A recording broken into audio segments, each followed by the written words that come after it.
Hello प्यारे दोस्तों, कैसे हैं आप लोग। आशा करते हैं आप लोग बिल्कुल ठीक होंगे और मैट्रिक की तैयारी अच्छे से कर रहे होंगे। आज हम आप लोगों के सामने लेकर आए हैं बिहार बोर्ड परीक्षा 2026 में आने वाले टॉप 20 क्वेश्चन।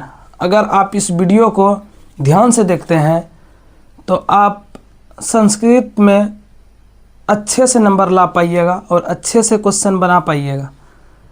और संस्कृत में अच्छे से नंबर लाने और अच्छे से बनाने के लिए क्वेश्चन ये वीडियो देखना आपको बहुत ही ज़रूरी है। आप वीडियो के अंत तक बने रहिए। हम लोग टॉप 20 क्वेश्चन का बात करेंगे जो प्रत्येक वर्ष बिहार बोर्ड में पूछे जाते हैं और ये 99% पूछे जाने वाले प्रश्न हैं। इसलिए आप वीडियो के अंत तक बने रहें और अच्छे से वीडियो को देखें ताकि आपको पूरा फ़ायदा मिल सके। और हम इस वीडियो में 20 क्वेश्चन की बात करेंगे जो कि बिहार बोर्ड में आने वाले हैं 2026 में। तो बिहार बोर्ड परीक्षा 2026 में आने वाले महत्वपूर्ण प्रश्न उत्तर संस्कृत के मात्र 20 प्रश्न को पढ़ना है हम लोगों को। तो पहला प्रश्न क्या है, आत्मा का स्वरूप कैसा होता है, यानी आत्मा कैसा होता है। आत्मा कैसा होता है, इसको पूछने कई तरीके हैं। आत्मा का स्वरूप क्या है, आत्मा कैसा होता है। तो अगर ऐसा क्वेश्चन आ जाए तो क्या लिखना है, देखिए। प्रत्येक जीव के हृदय रूपी गुफा में आत्मा महान से महान और सूक्ष्म से सूक्ष्म रूप में विद्यमान रहती है, मौजूद रहती है। उस आत्मा का दर्शन कर परमात्मा को पा लेते हैं, परमात्मा में एकाकार हो जाते हैं। यानी प्रत्येक जीव के हृदय रूपी गुफा में यह आत्मा महान से महान और सूक्ष्म से सूक्ष्म रूप में मौजूद रहती है। इस आत्मा का दर्शन कर परमात्मा में एकाकार हो जाते हैं और साक्षात परमात्मा में ही समा जाते हैं। दूसरा क्वेश्चन है, मंगलम पाठ के आधार पर सत्य की विशेषता बताइए। किसकी विशेषता बताइए, सत्य की। मंगलम पाठ के आधार पर सत्य के बारे में आप जो भी जानते हैं ना, मंगलम पाठ के आधार पर सत्य के बारे में बताना। किसके बारे में बताना, सत्य के बारे में। तो सत्य की ही जीत होती है। जीत किसकी होती है, सत्य की जीत। कहा गया सत्यमेव जयते, यानी सत्य की ही जीत होती है, झूठ की यानी झूठ की नहीं। सत्य के रास्ते पर देवता लोग चलते हैं, सत्य का ही अनुकरण कर ऋषि मुनि अपने मन, यहाँ मन होगा प्यारे बच्चों, यहाँ गलत हो गया है, यहाँ मन होगा।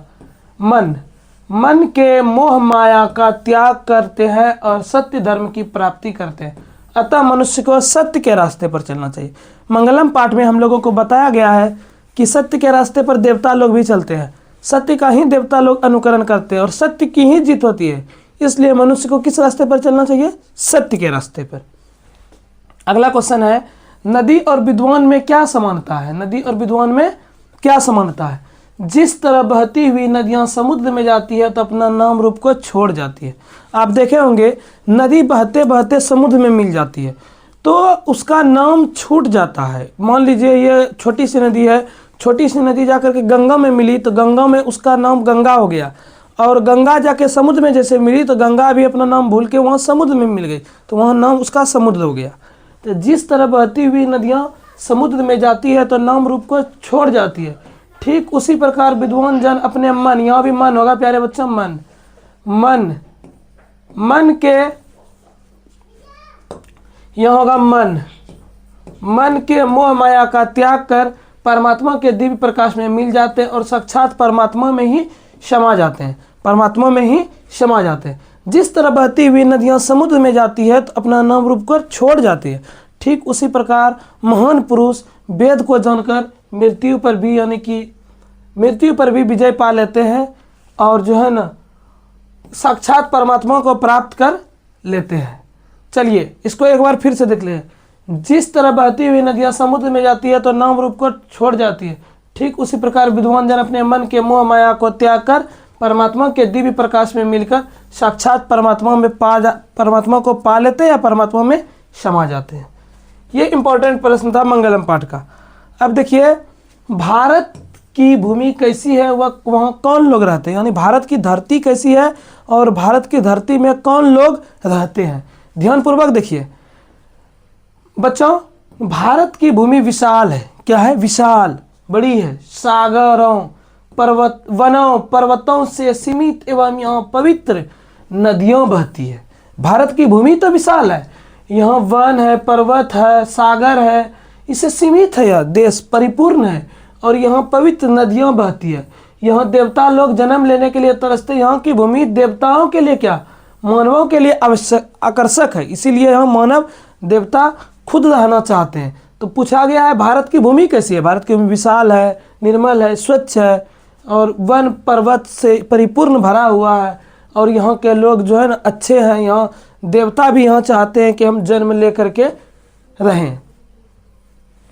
अगला क्वेश्चन है, भारत महिमा पाठ के आधार पर भारत की विशेषता का वर्णन करें। भारत महिमा पाठ के आधार पर भारत की विशेषताओं का वर्णन करें।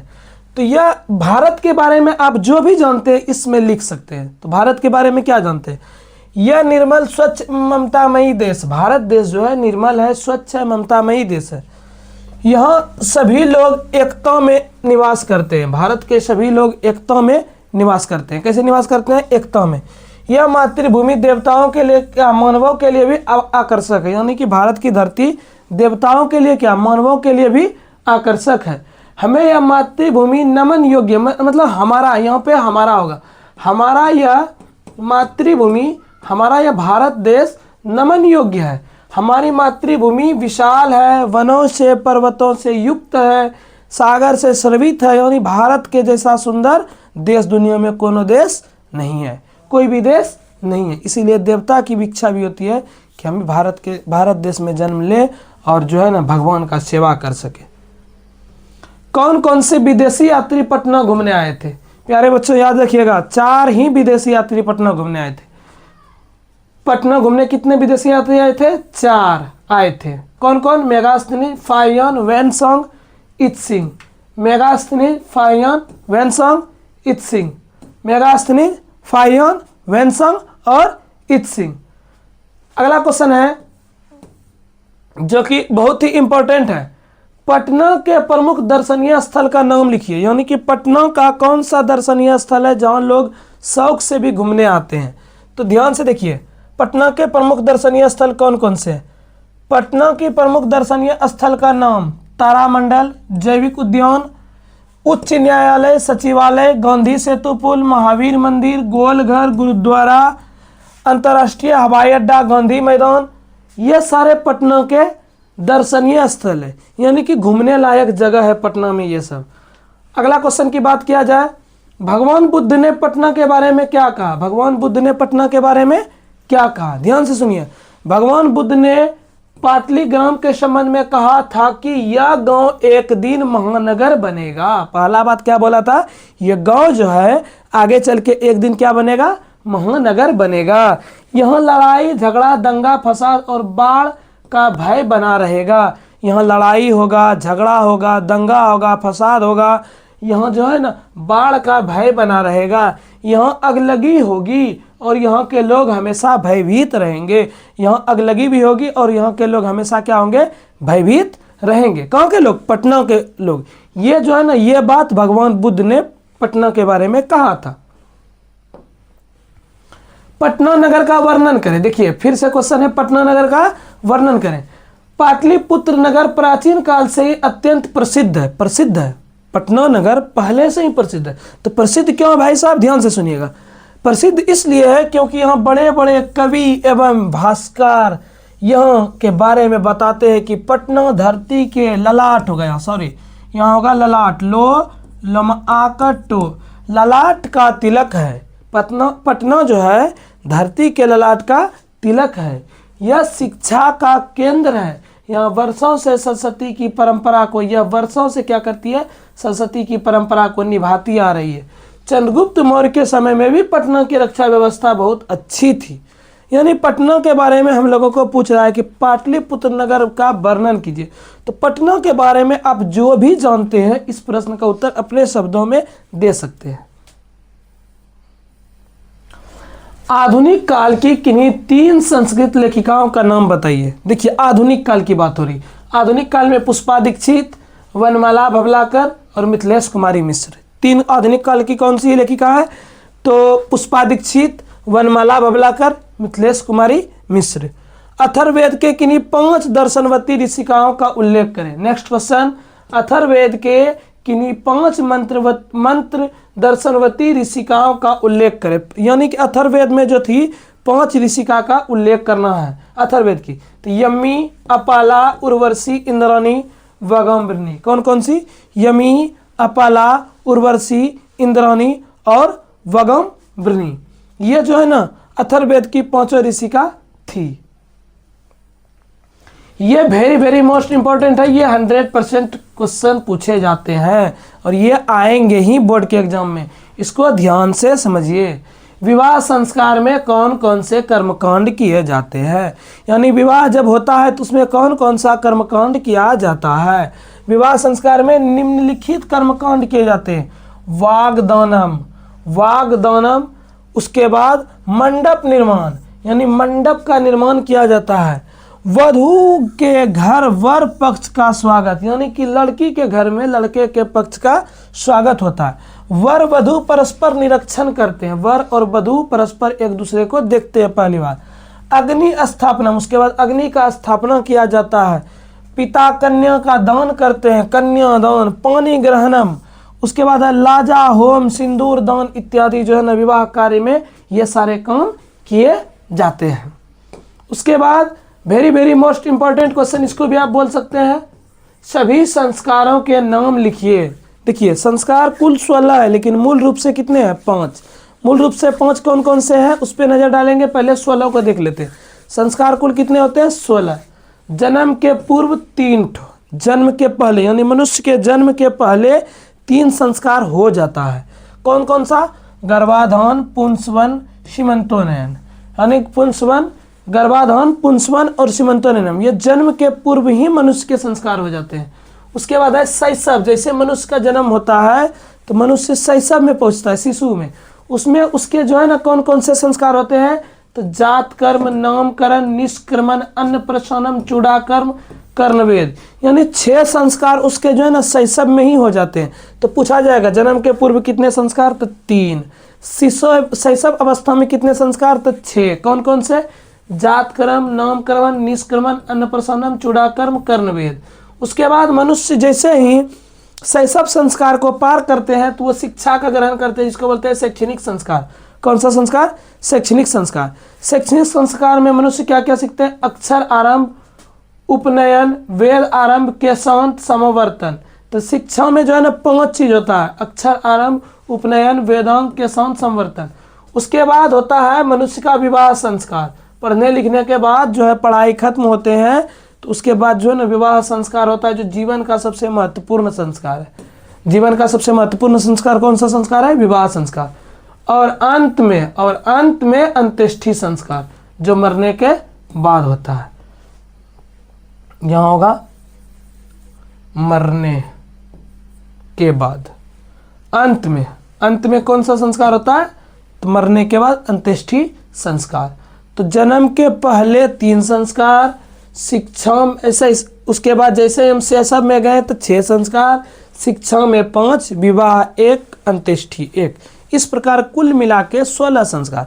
अब मुख्य रूप से 5 देखिए कौन कौन से हैं, ध्यान से सुनिएगा। मुख्य रूप से 5 में आ गया पहले जन्म के पूर्व पहला, दूसरा शैशव अवस्था, तीसरा हो गया यहाँ आपका हो गया शैक्षणिक, 3 हो गया, चौथा हो गया विवाह 4, 5वां हो गया अंत्येष्टि मरने के बाद। इस तरह मुख्य रूप से 5 होते हैं लेकिन कुल कितने होते हैं? तो 16। याद रखिएगा प्यारे बच्चों। अगला क्वेश्चन में चलते हैं। करमवीर कथा के आधार पर राम प्रवेश राम के परिवार का वर्णन करें। तो देखिए करमवीर कथा के आधार पर राम प्रवेश राम की परिवार की अगर बात की जाए तो राम प्रवेश राम का परिवार में माता पिता, उसकी बहन तथा वे स्वयं थे। वह दलित और निर्धन तथा अशिक्षित परिवार से था। वह दलित भी था, निर्धन था और अशिक्षित परिवार से था। इसमें अगर आपको और बढ़ाना है तो एक लाइन लिख सकते हैं कि वह गांव के बाहर झोपड़ी में रहता था। गांव के बाहर कहाँ रहता था? झोपड़पट्टी में रहता था अपने परिवार के साथ। अगला क्वेश्चन है, करमवीर कथा से हमें क्या शिक्षा मिलती है? यह भी इंपॉर्टेंट है, आप इसको ध्यान से नोट कीजिएगा। करमवीर कथा से हमें क्या शिक्षा मिलती है? करमवीर कथा से हमें यह शिक्षा मिलती है कि हमें जीवन में हमेशा संघर्ष करते रहना चाहिए। यानी अगर आपको सफल होना है जीवन में, मैट्रिक की तैयारी अच्छे से, अगर मैट्रिक की परीक्षा में नंबर लाना है तो आपको संघर्ष करना होगा। संघर्ष करने का मतलब है आपको बार बार अभ्यास करना होगा, पढ़ना होगा, पढ़ाई जो है ना समझ समझ कर करना होगा, तभी आप जो है ना मैट्रिक की परीक्षा में अच्छे नंबर ला पाएंगे। विद्या का बल पर हम कुछ भी हासिल कर सकते हैं, यानी बुद्धि विद्या के बल पर हम कुछ भी हासिल कर सकते हैं। जैसे करमवीर कथा में राम प्रवेश ने किया, दलित परिवार से होकर भी अपना मंजिल हासिल कर लिया। यानी करमवीर कथा में क्या हुआ कि दलित परिवार से राम प्रवेश नाम था, फिर भी उन्होंने जो है ना अपना वर्चस्व दिखाया, अपना मेहनत किया और दलित परिवार से जो है ना बहुत बड़े परिवार में अपने आप को बदल डाला। पढ़ाई लिखाई करके जो है ना अपने आप को जो है ना उच्च विचार में ले गए और जो है ना अपने आप को ऊपर उठाया, उस समाज से आगे बढ़ाया। स्वामी दयानंद सरस्वती मूर्ति पूजा के विरोधी कैसे बने? स्वामी दयानंद सरस्वती जो है मूर्ति पूजा के विरोधी कैसे बने? स्वामी दयानंद सरस्वती माता पिता स्वामी दयानंद सरस्वती के माता पिता भगवान शिव के उपासक थे। देखिए, स्वामी दयानंद सरस्वती के माता पिता भगवान शिव के उपासक थे। एक बार महाशिवरात्रि के रात, यहाँ होगा रात्रि जागरण, एक बार महाशिवरात्रि में रात्रि जागरण के समय स्वामी दयानंद सरस्वती ने देखा कि एक चूहा भगवान शंकर के मूर्ति के ऊपर चढ़ा हुआ प्रसाद को खा रहा है। एक बार रात्रि जागरण के क्रम में स्वामी दयानंद सरस्वती ने देखा कि जो है ना एक चूहा मूर्ति पर चढ़ाया हुआ जो है ना भोजन खा रहे हैं, उसमें प्रसाद खा रहे हैं। तो उसको लगा अगर मूर्ति में शक्ति होगा तो वो जो है ना प्रसाद को क्या करेंगे कि चूहा को मार देंगे। अगर मूर्ति में शक्ति होगा तो चूहा को मार देगा, लेकिन ऐसा कुछ हुआ नहीं। एक मूर्ति कभी चूहा को मार ही नहीं सकता। इससे उससे विश्वास उठ गया, इससे उसका क्या हो गया, विश्वास उठ गया। मूर्ति में भगवान नहीं होते, उसको लगा कि मूर्ति में भगवान नहीं होते। और उसी दिन वह उसी रात वह रात्रि जागरण छोड़ करके वहाँ से घर चला गया। कहाँ चला गया? घर चला गया। इस प्रकार वो मूर्ति पूजा के विरोधी बन गए। उसको आस्था ही नहीं रहा मूर्ति में कि अब इस मूर्ति में भी शक्ति हो सकता है, क्योंकि चूहा जो है ना मूर्ति पर चढ़ाए गए प्रसाद को खा लेता है और उसको लगता है कि अगर भगवान में शक्ति होता तो इस चूहा को मार देता। 16 नंबर ध्यान से देखिएगा। स्वामी दयानंद सरस्वती का जन्म कहाँ हुआ? समाज सुधार के लिए उन्होंने क्या किया? स्वामी दयानंद सरस्वती का जन्म गुजरात के टंकारा नामक गांव में के ब्राह्मण कुल में हुआ था। कहाँ हुआ था? गुजरात के टंकारा नामक गांव के ब्राह्मण कुल में। इसने समाज के सुधार के लिए बहुत सारे प्रथाओं को दूर किया, कुप्रथाओं का बहुत सारे कुप्रथाओं को दूर किया, जैसे जाति प्रथा, स्त्री शिक्षा, बाल विवाह और DAV पब्लिक स्कूल का स्थापना किया। DAV जिसका पूरा नाम होता है दयानंद एंग्लो वैदिक। क्या क्या होता है? दयानंद एंग्लो वैदिक पब्लिक स्कूल का स्थापना किया और इसे समाज के लिए बहुत सारे योगदान दिया। और इसने क्या किए?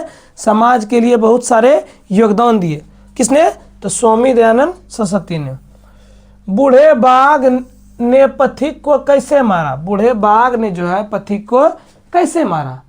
एक दिन बूढ़ा बाघ तालाब के किनारे नहा धोकर हाथ में सोने का कंगन लेकर बैठा था। एक दिन बूढ़ा बाघ क्या किया कि नहा धो करके सोने का कंगन लेकर के जो है ना कहाँ पे बैठा था? तो तालाब के किनारे। और रास्ते आते जाते पथिक को कह रहा था, सुनो रे पथिक ये सोने का कंगन ले लो। क्या बोल रहा था? सुनो रे पथिक ये सोने का कंगन ले लो। उसमें से कई पथिक चले गए, लेकिन एक ने पूछा कहाँ है तुम्हारा कंगन? एक ने क्या पूछा? कहाँ है तुम्हारा कंगन? तो बाघ ने जवाब दिया। बाघ ने जो कंगन रखा था ना वो सोने का कंगन हाथ में निकाल कर दिखा दिया।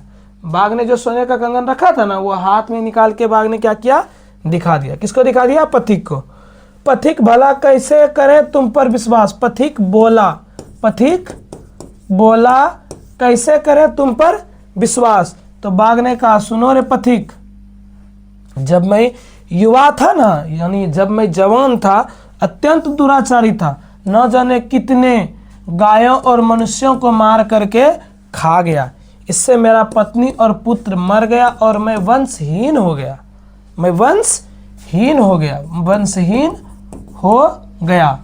इसलिए किसी धर्मात्मा ने मुझे कहा कि इस पाप से बचना है तो तुम्हें दान करना होगा। क्या करना होगा? दान करना होगा। इसलिए मैं जो है ना, मैं यह सोने का कंगन तुमको देना चाहता हूँ, आओ यह सोने का कंगन ग्रहण करो। यही कह के जो है ना, बाघ ने पथिक को अपने बातों में फंसा करके मार डाला, खा गया। अगला है व्याघ्रपथिक कथा से हमें क्या शिक्षा मिलती है। व्याघ्रपथिक कथा से हमें यह शिक्षा मिलती है कि हमें अपने जीवन में लोभ या लालच नहीं करना चाहिए। क्या नहीं करना चाहिए? लोभ या लालच नहीं करना चाहिए, क्योंकि लालच मनुष्य को विनाश के कगार पर ले जाता है। इस पाठ के द्वारा यही समझाया गया है। यानी इस पाठ में क्या समझाया गया है कि मनुष्य को कभी भी लोभ या लालच नहीं करना चाहिए, क्योंकि ये मनुष्य को विनाश की ओर ले जाता है। चलिए अगला क्वेश्चन, दान किसको देना चाहिए? बहुत ही सुंदर क्वेश्चन है और इंपॉर्टेंट भी है। जिस प्रकार दवाई रोगियों को दिया जाता है, निरोगियों को नहीं, ठीक उसी प्रकार दान गरीबों को दिया जाता है, अमीरों को नहीं। ये बहुत ही आसान क्वेश्चन है और इसको कैसे याद रखते हैं? दवाई हम किसको देते हैं? रोगियों को, निरोगियों को नहीं। जो ठीक रहता है उसको दवाई नहीं दिया जाता है, दवाई दिया जाता है रोगियों को, निरोगियों को नहीं। उसी प्रकार दान किसको देना चाहिए? गरीबों को, अमीरों को नहीं। सात्विक दान क्या है? देखिए सात्विक दान क्या है। दान देना चाहिए परंतु उससे कोई उपकार नहीं करवाना चाहिए। अगर हम किसी को 10 रुपया दे रहे हैं, उससे कोई काम करवा रहे हैं तो वो दान नहीं है। हम किसी को कपड़े दे रहे हैं, उससे कोई काम करवा रहे हैं तो वो दान मेरा नहीं है।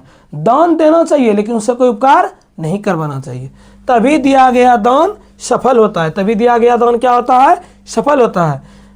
दान 3 चीज देखकर देना चाहिए, समय, स्थिति तथा पात्र।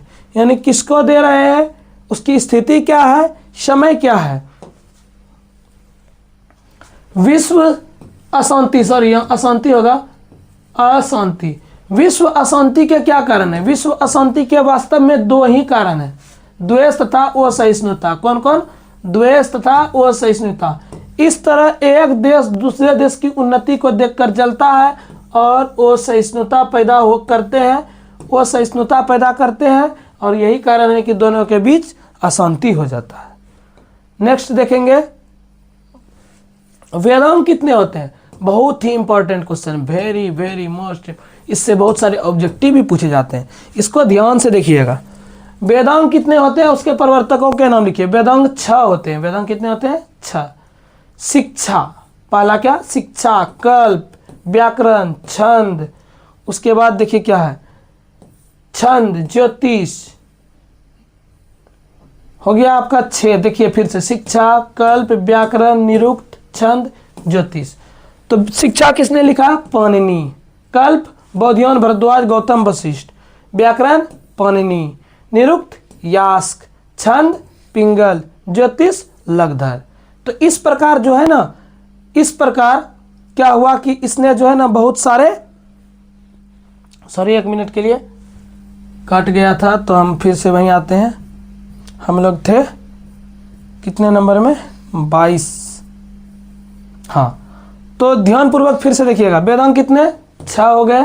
6 में कौन सा? शिक्षा, कल्प, व्याकरण, निरुक्त, उसके बाद छंद, ज्योतिष। ज्योतिष के लगधर, छंद के पिंगल, निरुक्त के यास्क, व्याकरण के पाणिनि, कल्प के बौधियन, भरद्वाज, गौतम, वशिष्ठ, शिक्षा के पाणिनि।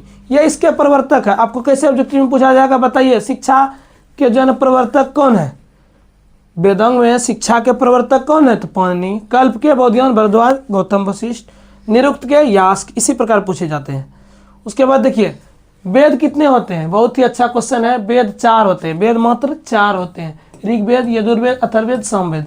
ऋग्वेद, यजुर्वेद, अथर्ववेद, सामवेद। शास्त्र क्या है? यह भी बहुत इंपॉर्टेंट क्वेश्चन है। कैसे इंपॉर्टेंट? ध्यान सुनिए।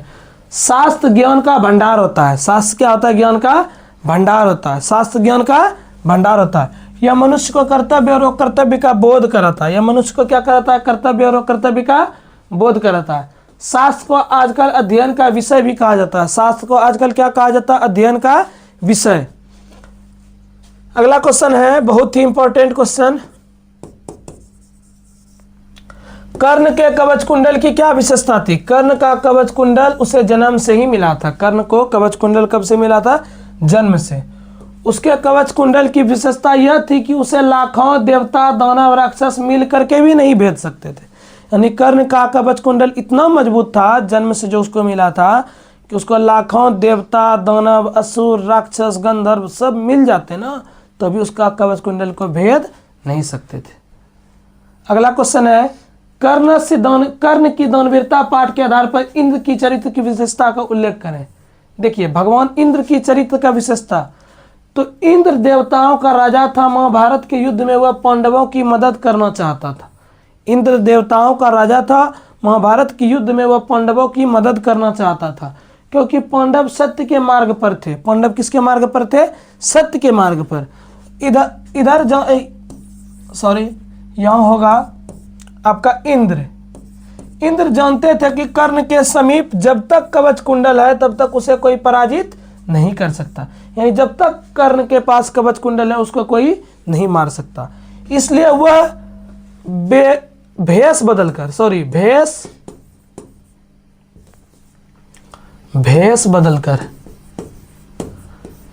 बदलकर ब्राह्मण के रूप में कवच कुंडल मांग लेते हैं। इससे हमें पता चलता है इंद्र का चरित्र था सत्य का साथ देना। इंद्र क्या सोचकर आया था? सत्य का हम साथ देंगे, इसीलिए वो ब्राह्मण के भेष में आया था। उदार हृदय वाला पुरुष कौन होते हैं? देखिए उदार हृदय वाले पुरुष कौन होते हैं? यह अपना है वह पराया है, यह संकुचित हृदय वाले सोचते हैं। यह अपना है वह पराया है, ऐसा कौन सोचते हैं? संकुचित हृदय वाले। लेकिन जिसका हृदय उदार होता है वह पूरे विश्व को अपना कुटुंब समझता है। जिसका हृदय उदार होता है वह पूरे विश्व को क्या समझता है? अपना कुटुंब या परिवार। कर्ण से दानवीरता पाठ के आधार पर दान की महत्ता का वर्णन करें। दान की महत्ता का वर्णन करें। देखिए समय परिवर्तन के बाद बड़ी से बड़ी नदियां सूख जाती है। सही बात है। समय परिवर्तन के बाद क्या होती है? बड़ी से बड़ी नदियां सूख जाती है। बड़े से बड़े पेड़ उखड़ जाते हैं, बड़े से बड़े पेड़, परंतु दिया गया दान और किया गया उपकार कभी भी नष्ट नहीं होता है। यही उसकी महत्ता है। यानी दान की महत्ता यही है कि दिया गया दान और किया गया उपकार जीवन भर कभी भी समाप्त नहीं होता है। मंदाकिनी वर्णन पाठ कहाँ से लिया गया? इसमें किसका वर्णन किया गया है?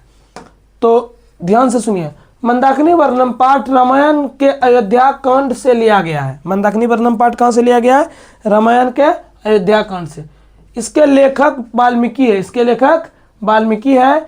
इससे मंदाकिनी नदी का और चित्रकूट पर्वत का वर्णन किया गया। इसमें मंदाकिनी नदी का और चित्रकूट पर्वत का वर्णन किया गया। राम लक्ष्मण सीता वनवास के क्रम में इस नदी के किनारे पहुंचते हैं और प्रभु श्री राम माता सीता को मंदाकिनी का दर्शन कराते हैं। और इसी के क्रम में प्रभु श्री राम बहुत सारे चीज़ों को, मंदाकिनी के आसपास के चीज़ों को जो है ना माता सीता को दिखाते हैं। इस पाठ में इसी का वर्णन है। पर्वत नाचता हुआ क्यों प्रतीत हो रहा था? तो मंदाकिनी नदी के चारों ओर फैले हुए फूल पत्ती तथा पौधे से सीमित है। मंदाकिनी नदी के चारों ओर फूल पौधे पत्ती सब सीमित है।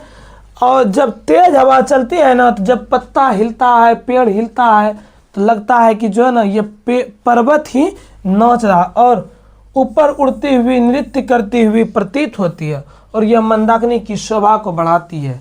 यानी वहाँ घने जंगल है और जब तेज हवा चलती है तो पेड़ पौधे पत्ती सब डोलता है, तो लगता है पर्वत नाचता हुआ प्रतीत हो रहा है।